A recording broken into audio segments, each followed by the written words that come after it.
Hola, ¿qué tal? ¿Cómo le va? Buen día, América Latina. Soy yo, Juan Inoguet. Les invito este 9 de junio para que revisemos juntos los hechos que cambian el rumbo del relato cotidiano latinoamericano. Iniciamos en México. Diversas voces exigen un alto a la guerra contra las comunidades zapatistas. En Panamá, al presente se reportan cifras récord de tránsito de migrantes a través de la peligrosa selva del Darién. Revisamos Honduras. Los Méxicos hondureños están a la carga otra vez, exigen plazas de trabajo de manera permanente. Iremos al Caribe porque se cumplen 21 años de la cárcel estadounidense militar en Guantánamo y en Washington grupos de derechos humanos reclaman su cierre. Para el tema principal analizamos Cuba, punto clave en las relaciones de cooperación de Rusia y China. Así comenzamos. Buen día, América Latina. Venga, acompáñenos.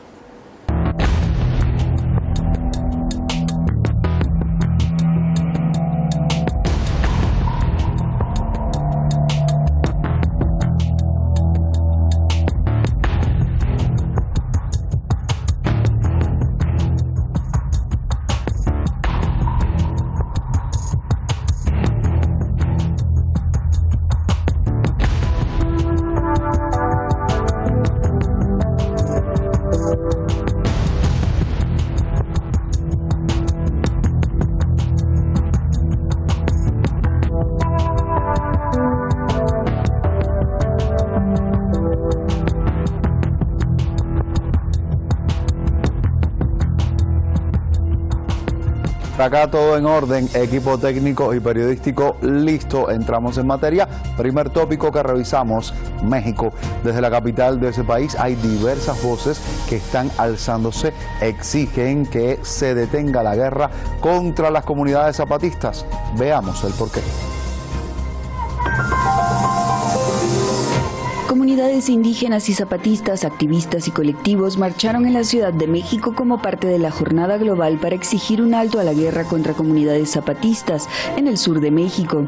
Lo que pasa en la comunidad de Chiapas es un genocidio, es un crimen inhumano, porque simplemente se atreve a mandar paramilitares a nuestros compañeros que no están armados, que no son criminales y los trata como tales. El ejército zapatista, desde el cese al fuego que fue decretado, no ha disparado ningún arma, se ha organizado y al contrario ha construido escuelas, ha construido clínicas, ha construido la autonomía. Y el gobierno, pues por el contrario, trata de desaparecer esa organización y pues justo tolera a los paramilitares como los de Arcao y pues bueno, por eso es que estamos acá apoyando a nuestros compañeros zapatistas. Según denuncian, en los últimos 4 años, paramilitares han agredido en más de 15 ocasiones a territorios autónomos, lo que ha generado un clima de violencia e impunidad constante.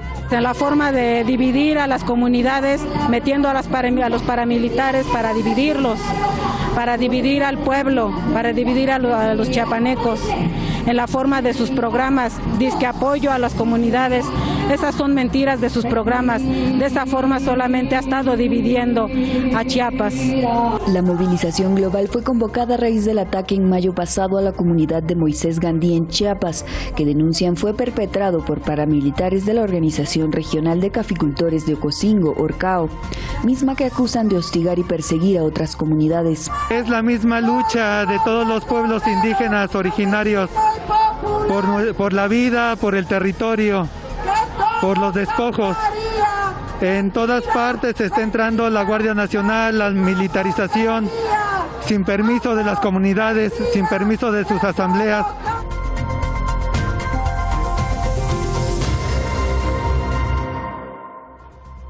Tenemos que apuntar que es alrededor de 800 organizaciones, también colectivos, personalidades, quienes han firmado recientemente todo un comunicado en el cual solicitan el cese de estas agresiones que se dan dentro de los territorios zapatistas.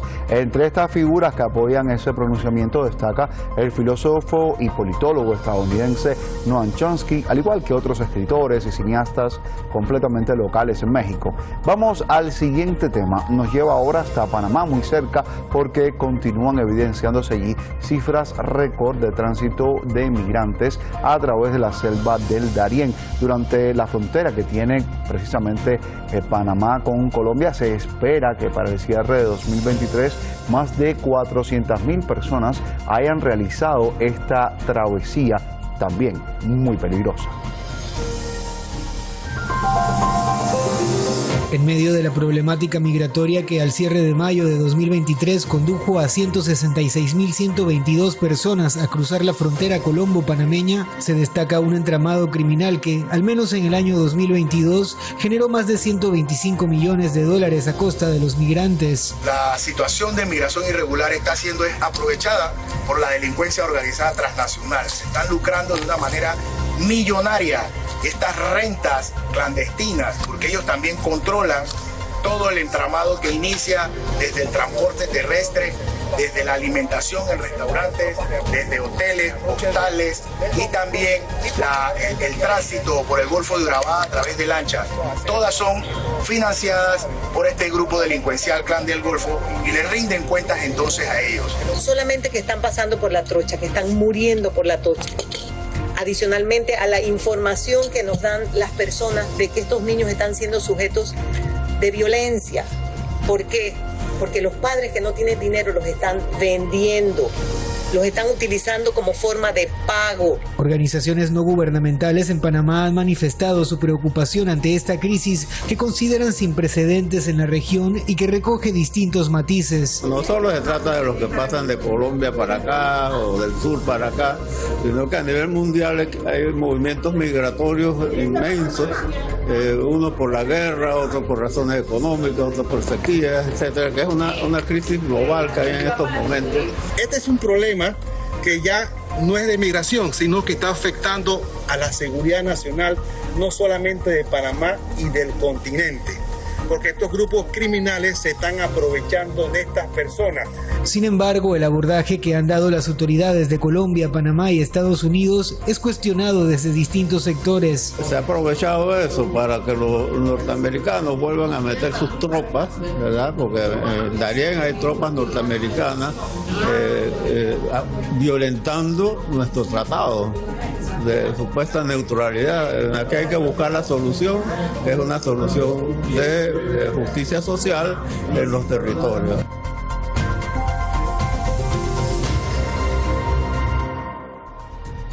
Incluso el propio gobierno de los Estados Unidos ha anunciado que respaldará esta campaña denominada Escudo de Panamá, que ha sido impulsada precisamente por las autoridades del Istmo y está encaminada a resguardar la seguridad de los ciudadanos migrantes que están cruzando por esta peligrosa selva del Darién. Se trata de que esta es la primera muestra pública panameña para frenar de una vez y por todas la migración irregular que se da precisamente por este tapón del Darién. Nos vamos hasta Honduras, seguimos en la zona de la región de Centroamérica. Quiero contarles que los médicos allí han vuelto a la carga ahora contra la administración de la presidenta Xiomara Castro, a quien le están exigiendo plazas de trabajo permanente para todos los profesionales de la salud que estuvieron laborando durante la pandemia de COVID-19. El Colegio Médico de Honduras y sus actuales autoridades mantienen un pulso contra el gobierno de Xiomara Castro al iniciar una jornada de paro de labores progresivos en todo el país. Estamos en asambleas en el Seguro Social debido a que, a pesar de las reuniones que hemos sostenido desde diciembre con la dirección ejecutiva, pues no hemos tenido una respuesta. Las áreas de emergencia siempre son atendidas por los galenos, pero la mora en consulta externa es alta. El gremio médico responsabiliza al gobierno. Un abastecimiento menor del 50%, sabe que el presupuesto general de la República ya estamos a mitad de año y apenas se ha ejecutado un 17%. Por ahora el gobierno no se ha expresado ante el paro de labores de los médicos, a quienes señalan de seguir una agenda de oposición a la actual administración. Hemos estado ahorita en una comisión interinstitucional con lo que es la Secretaría de Salud, con la Secretaría de la Presidencia, lo que es Servicio Civil y también la Secretaría de Trabajo, reuniéndonos para poder velar y para que se les dé ese derecho a los médicos que que dieron su servicio, ¿verdad? Y que estuvieron en pandemia y que todavía no se les ha dado pues la permanencia. La salud del pueblo hondureño es una de las deudas pendientes de todos los partidos políticos, quienes no inauguran un centro asistencial desde hace más de 50 años.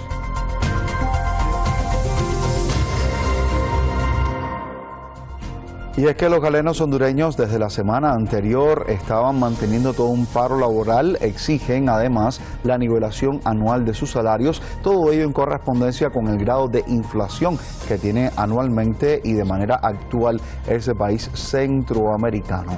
Vamos a revisar otros temas de la agenda regional. Hablamos ahora de la cárcel militar estadounidense en Guantánamo, Cuba, que resulta uno de los epicentros del horror y la vergüenza. Así lo denuncian activistas quienes alegan que a 21 años del inicio de las actividades, ese infame centro de detención continúa operando y destruyendo vidas. Directamente desde Washington hay grupos de derechos humanos que denuncian la existencia de esta cárcel, así como al gobierno que mantiene operacional ese centro.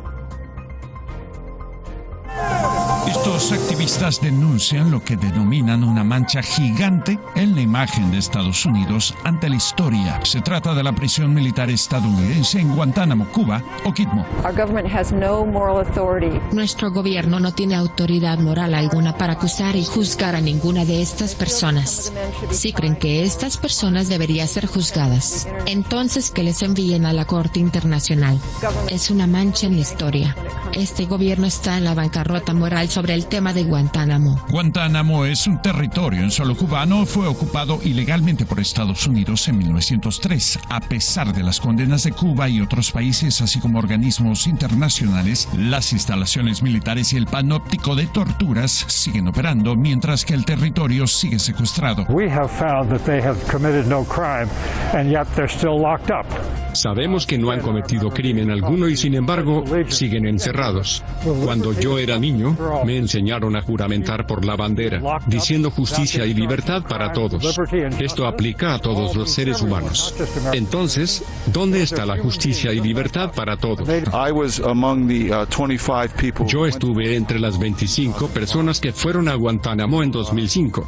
Quería que los musulmanes encerrados allí comprendieran que habían cristianos en Estados Unidos que íbamos a pelear y hacer todo lo posible para liberarles de esta injusticia. 19 de esos 30 han sido encarcelados sin cargo alguno, indefinidamente desde el 2002 o después. Y de esos 19, 16 han sido aprobados para salir de allí. Y meses, años y años después, siguen allí encerrados. En mayo de este año, Ghassan al-Sharbi, ingeniero saudí, fue liberado después de 21 años en Guantánamo. Nunca fue hallado culpable de delito alguno, sin justicia, sin explicaciones.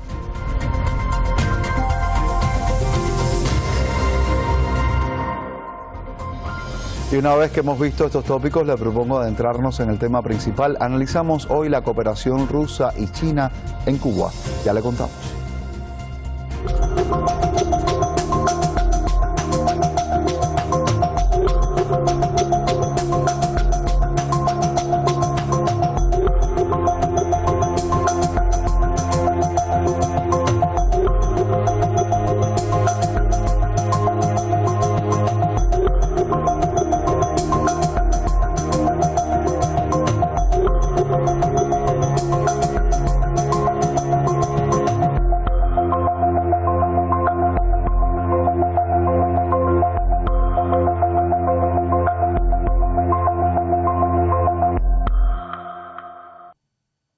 En imágenes tan solo un adelanto, hablamos de la cooperación bilateral entre Rusia y Cuba que se amplía cada vez más. También se desmienten supuestos acuerdos con China para instalar base de espionaje en el país caribeño. ¿A qué se debe que en el día de hoy tantas miradas se estén enfocando exactamente hacia Cuba? Es un tema que vamos a revisar de inmediato con Abedín Tagaví. Él es experto en asuntos latinoamericanos e internacionales. Bienvenido, ¿qué tal? ¿Cómo le va?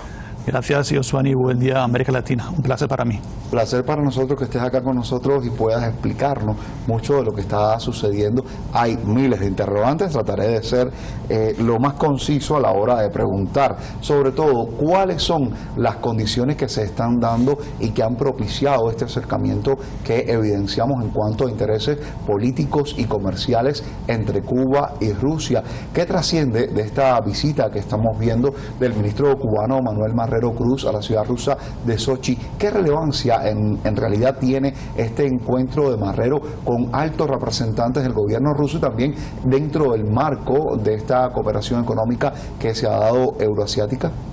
Sí, es que esta reunión con las autoridades rusas ya fue en el marco de la cooperación de la Unión Económica Euroasiática, que comenzó ayer el jueves. Hay que mencionar antes de todo que Rusia, el gobierno de Rusia, ya participó en una reunión similar en Cuba hace un mes, en el que en la reunión las dos partes prometieron aumentar las relaciones bilaterales, especialmente en la área comercial y económica. Eso es más importante. Como mencionó el primer ministro de Cuba, que se encuentra en Rusia, en la ciudad de Sochi, señor Manuel Cruz, que ya él mencionó que Cuba aboga por el desarrollo de las relaciones económicas, comerciales y de cooperación con la Unión Económica Euroasiática. Las dos partes, la importancia que tiene esa reunión, las dos partes están bajo las sanciones de Estados Unidos. Esta cooperación entre las dos partes aumenta sus capacidades para poder contrarrestar esas sanciones, estas restricciones impuestas por Estados Unidos. Las dos partes lo mencionaron también en esta reunión. La parte rusa dijo que Rusia y Cuba continúan profundizando sus lazos para enfrentar las sanciones unilaterales de Estados Unidos.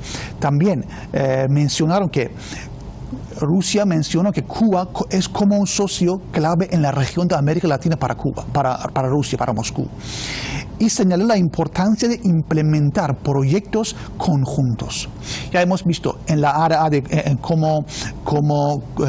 por ejemplo, yo voy a mencionar algunas áreas, la refinación de recursos minerales, la producción de la caña de azúcar, también en el ámbito del turismo, asimismo la construcción de paneles solares y muchos otros tópicos. Eso Rusia va a invertir literalmente en Cuba, en las áreas que Cuba tiene problema para la inversión. Ya sabemos que bajo las sanciones de Estados Unidos. Y también Cuba tiene una parte que su turismo es muy interesante para los rusos y puede tener un beneficio para el gobierno y también para el pueblo cubano. En este caso, les invito a ver una parte de esa reunión y los discursos y los intercambios de las autoridades de las dos partes. Vamos a verlo. Veamos. Asociada, en el caso nuestro, a ese bloqueo recrudecido del gobierno de los Estados Unidos, sobre todo con énfasis en las 243 medidas que aprobara de manera adicional el gobierno de Trump y que es la causa principal de los fundamentales problemas económicos que tiene Cuba, y lo cual tiene la similitud de las injustas sanciones que se le han puesto por Occidente a Rusia, en las cuales nosotros nos oponemos. Para nosotros es muy importante relanzar nuestra cooperación bilateral para aumentar el comercio y las inversiones.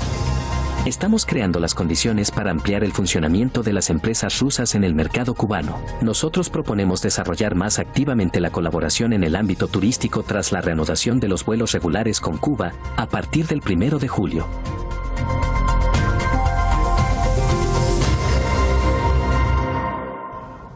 España, las dos partes abordaron las iniciativas rusas. ¿Qué es la iniciativa?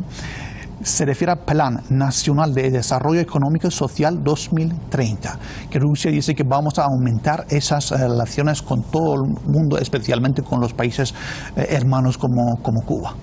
Bueno, hablábamos en un inicio no solamente de Rusia, sino también de China, y cuánto estas relaciones también están llamando la atención. ¿En qué se basan, preguntaríamos inicialmente, los voceros estadounidenses para poder sostener la afirmación de que existen acuerdos de Cuba con China para instalar una base de espionaje dentro del país caribeño, aun y cuando las autoridades precisamente de la isla y desde el gobierno asiático han desmentido todo este tipo de versiones? Sí, es que esos rumores ya vienen de un informe de Wall Street Journal que dice que también ha sido publicado por CNN, que dice que se acusa a Cuba de recibir $1.000 millones para permitir la construcción de una instalación de espionaje regional en Cuba. Eso es una acusación fuerte, como mencionaste tú, ha sido rechazada por los dos gobiernos, tanto Cuba como China. Y también había algunas reacciones. La Cancillería de China dijo que es un tipo de interferencia en los asuntos internos de otro país, o sea, en China o en Cuba. También la Cancillería de China dijo que Estados Unidos, en vez de interferir en los asuntos internos de Cuba, es mejor quitar el bloqueo contra este país que está dañando mucho al gobierno y al pueblo cubano. También Cuba reaccionó, dijo que la hostilidad de Estados Unidos contra Cuba y su bloqueo, que provoca un gran daño humanitario y castiga al pueblo cubano, no puede justificarse de manera alguna. Pues hasta ahora hay rumores. Vamos a ver qué informaciones nos dan en el futuro, qué detalles salen de este informe. Ya las dos partes están rechazándola, el informe. Ya sabemos que eso nos recuerda la crisis que tuvieron los dos países en cuanto a Estados Unidos y Cuba en cuanto en la Guerra Fría, que ya había un enfrentamiento casi en la crisis de los misiles. Ya parece que Estados Unidos busca recalentar esta crisis en Cuba en cuanto a China. Y también hay que mencionar, también lo está haciendo él mismo, Estados Unidos, en Taiwán. ¿Sí? Hay muchos diálogos paralelos actualmente y la mayoría de ellos están basados en acciones conflictivas, acciones bélicas que pudieran tener un detonante o que pudieran neutralizarse. Esperemos que la segunda de las opciones pueda ser la más mirada, escogida. Ahora bien, Cuba es al día de hoy pues como que el centro de atención. Pero ¿cuánto podría de alguna manera decirse, afirmarse que tanto Rusia como China están manteniendo una presencia de manera regular, colegiada, e incluso en otros territorios también de América Latina? Sí, la presencia de China y también Rusia están aumentando en América Latina. Y a los países progresistas como Brasil, como Venezuela, como Nicaragua, como Cuba, como Argentina. Ya hemos visto que Argentina y China han firmado un acuerdo de quitar la dolarización de la economía, usar el dólar como la moneda común. Y eso significa que la presencia de China y Rusia está aumentando en América Latina, en una región que tiene las ideologías muy cercanas a esas dos potencias, porque ya quieren cambiar el orden mundial. Y en cuanto al informe, les voy a decir que también Casa Blanca afirma que este informe que acusa a China y a Cuba no tiene informaciones exactas, no es exacto. La misma Casa Blanca lo rechazó. En este caso vamos a ver un sonido de la reacción de China y Cuba sobre esta noticia. Calumnias de este tipo se han fabricado con frecuencia por funcionarios de los Estados Unidos, aparentemente familiarizados con información de inteligencia. Todas son falacias promovidas con la pérfida intención de justificar el recrudecimiento sin precedentes del bloqueo, la desestabilización y la agresión a Cuba.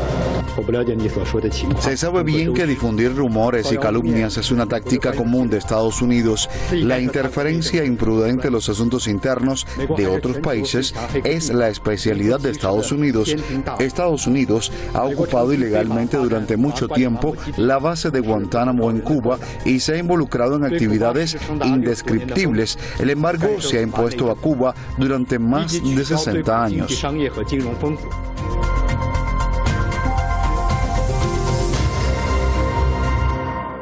España, la publicación de este informe está en el contexto de que Estados Unidos y China tienen una rivalidad muy importante, especialmente en casos de comercio bilateral, sector tecnológico y la posición de Washington sobre Hong Kong y Taiwán.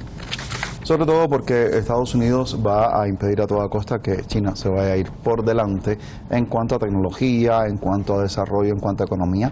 Y Cuba, pues, está siendo ahora el ojo del huracán en torno a la política internacional durante estos días. Gracias, Tadaví, por acompañarnos en este tiempo de análisis. Gracias. Buen día. Nos vamos a ir con imágenes de Cuba. Perfecto. Tú que tienes tanto amor por Cuba, que también te lo agradecemos. Y por supuesto, porque es un eterno verano al país y porque te voy a mostrar un lugar que, además de ser turístico, tiene un contenido histórico, porque les invito a la Sierra Maestra, una cadena montañosa que se encuentra geolocalizada en la región suroriental del país. Abarca las provincias actuales de Granma y Santiago de Cuba. Es el sitio donde se alzaron los hombres que protagonizaron el desembarco del Granma y desde donde planificaron acciones rebeldes para derrocar al gobierno de entonces, en 1959, de Fulgencio Batista.